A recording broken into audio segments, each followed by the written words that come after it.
This is Eloise Cobell, a Native American woman who in 2011 won a court case against the federal government for the mismanagement of billions in Indian trust funds.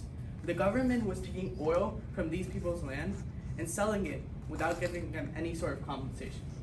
Today, we find ourselves in a similar situation with technological corporations, who, although not drilling oil wells on our land, collect our personal data without our consent and sell it for great profit, while we see no returns. With the ubiquity of the internet in our society, this problem is almost impossible to avoid. In fact, according to Ghostery, 80% of all page loads contain a Google tracker. In other words, 4 out of every 5 web pages a person visits, Google is tracking them. So, is this commodification of data a violation of our privacy? Good morning, I'm Grit Das. The question I will be answering today is, to what extent does the commodification of personal data by technological corporations result in the exploitation of user privacy? The answer to this question is to a significant extent.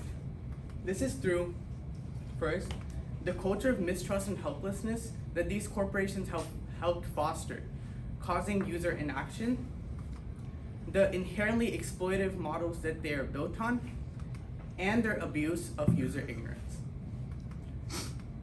Coming to my first thing, mistrust and helplessness. A quote from an Oxford interviewee study says, "I believe such things, information should not be for sale. In fact, I would then sell my privacy. I would not do that." We can see that many people oppose this commodification of data, and their linkage to the selling of privacy shows that they do not trust companies to handle their data in a way that does not exploit their user privacy. This opinion is actually widespread. According to this graphic by the Pew Research Center, 81% of US adults are concerned about how companies use the data they collect about them. We can see that the vast majority of Americans are concerned that these companies are taking their data and selling it. Furthermore, 73% of Americans believe that they have little to no control over the data that companies collect over them. This shows that the culture that these companies have built. They are telling users that they cannot do anything to avoid the exploitation. So therefore, the users do not act. Next up is exploitative models. One such model is the pay for privacy model. This model has 2 main concerns. First is cost. Privacy is widely believed a human right, and human rights are not gated behind a price tag. Furthermore, many people cannot afford this cost, which exacerbates inequality. Elvie, an associate professor at the New York Law School, states that this widens the digital divide and opens up the already disadvantaged to further exploitation. Another concern is the illusion of control this gives. Elvie gives an apt example of this. A consumer may purchase a VPN service thinking it will protect them, but that VPN service could easily collect that user's data. And that user may think that this VPN service will protect them from an array of threats, while it may not. This can lead to carelessness online and allow companies to exploit the user more easily. Another model is the advertisement model, commonly used by Google Search. Google Search is the most popular search engine in the world. It is no doubt used by many people every single day. However, according to Rubenstein and Good, 2 law researchers, Google Search collects sufficient information for one to discover someone's real-life identity. If a bad actor gets their hands on this information, it will be very detrimental to the user. They do this in order to improve their advertisements. They earned $46 billion from advertising alone in 2012, equating to 95% of their total revenue. However, this is strange when you consider that 66% of Americans did not even want targeted ads, according to a 2009 study, showing that these companies are using the data that they collect from the users in a way that the users themselves do not consent to. Lastly, we go over user ignorance. According to this graphic by the Pew Research Center, 56% of Americans agree or almost always agree to privacy policies without reading them. A corporation could include anything in these privacy policies, and a majority of Americans would simply click I agree, opening them up to exploitation. After all, informed consent requires a person consenting to be informed. It is clear that these 56% of Americans are not informed. Therefore, these companies are not getting the proper informed consent from their users.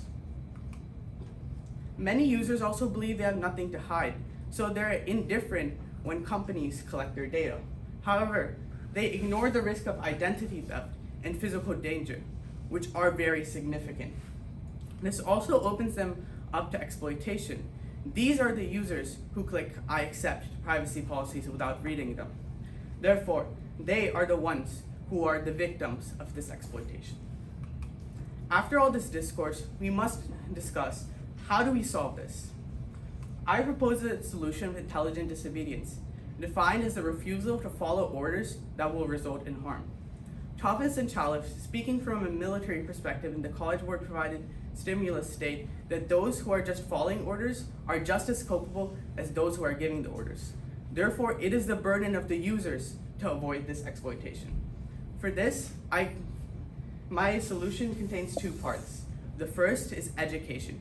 We must educate users about their online privacy, their rights regarding their personal data, and the cost that companies earn after they sell their personal data. This will lead users to make more informed decisions. Moreover, we can use alternative services. There are many privacy-respecting alternative services that provide the same functionality as popular ones.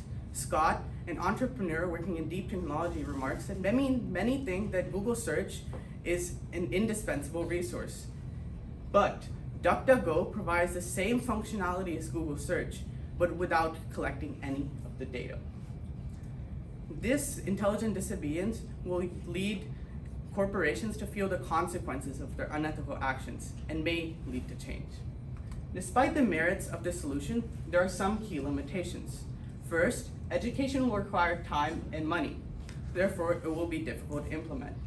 Another limitation is that alternative services may not have the same quality as their popular counterparts.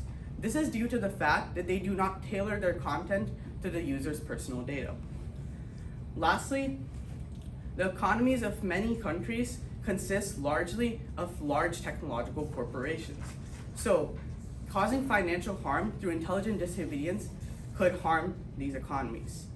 In today's digital realm, it is important to be mindful of our privacy online.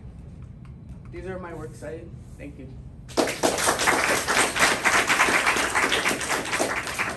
Two questions for you. First up, what information did you need that you weren't able to find, and then how did you deal with that? I needed a statistic for the percent of page loads that contain a tracker, not just a Google tracker, any tracker. I looked at the website that had an outdated statistic and tried to find an updated statistic from that same source. However, I couldn't find one. Therefore, I decided to use the statistic about the percentage of websites that contain a Google tracker, because Google has the most trackers online. So the statistic accurately shows how much people are being tracked. And how does your conclusion or your solution respond to any of the other research that you've seen other people do? One of my sources, my Malgerian Custers, asks if education can be a solution to this problem of the commodification of privacy. My solution, which demonstrates that education can be used for this, shows that we can counter exploitation by teaching users about their rights and how to be safe online. No, good.